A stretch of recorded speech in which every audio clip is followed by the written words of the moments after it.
വായനയ്ക്ക് മുമ്പിൽ 6 വയസ്സുള്ള കുട്ടിയും 60 വയസ്സുള്ളൊരു വ്യക്തിയും ഒരുപോലെയാണ്.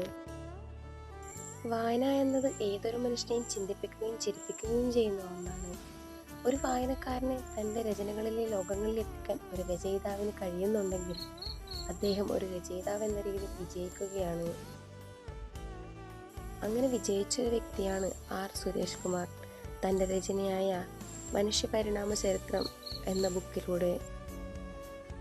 അദ്ദേഹം തൻ്റെ കൃതിയിൽ നമ്മളോട് പറയുന്നത് മനുഷ്യൻ്റെ ഉത്ഭവം, ആൾക്കുരങ്ങിൽ നിന്ന് മനുഷ്യനിലേക്ക് എന്ന തലക്കെട്ട് കൊണ്ട് മനുഷ്യവംശത്തിൻ്റെ ഉത്ഭവവും പരിണാമ വായ്പകളും ലളിതമായി വിവരിക്കുന്നു. ആൾക്കുരങ്ങളിൽ നിന്ന് മനുഷ്യനിലേക്ക് അധ്വാനവും ബുദ്ധിയും മനുഷ്യ പരിണാമവും ശിലായുഗങ്ങൾ, അങ്ങനെ ഒരുപാട് മേഖലകൾ ഈ പുസ്തകങ്ങൾ മറികടക്കുന്നുണ്ട്.